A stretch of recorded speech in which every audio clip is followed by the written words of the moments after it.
প্রকৃতির আরেক ভয়ঙ্কর পরীক্ষার মুখে চীন।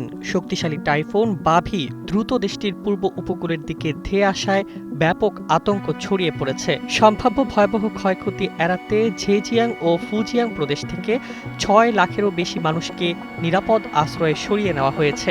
১ কোটি মানুষের শহর ওয়েনঝৌ এখন কার্যত দুর্যোগ মোকাবেলার প্রস্তুতিতে ব্যস্ত। এর আগে টাইফুনটি জাপানের দক্ষিণাঞ্চলের সিকিশিমা দ্বীপপুঞ্জে প্রবল বৃষ্টি ও ঝোড়ো হাওয়া বয়ে আনে এবং তাইওয়ানের উত্তরাঞ্চল ঘেঁষে অগ্রসর হয়।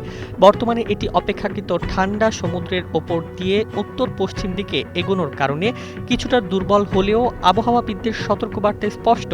ঝড়ের বিশাল মেঘমালায় এখনও বিপুল পরিমাণ জলীয় বাষ্প রয়েছে।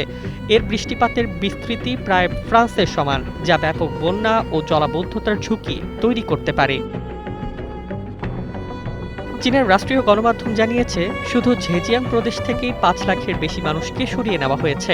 পাশাপাশি ফুজিয়ান প্রদেশ থেকেও আরও ১ লাখের বেশি বাসিন্দাকে নিরাপদ স্থানে নেওয়া হয়েছে।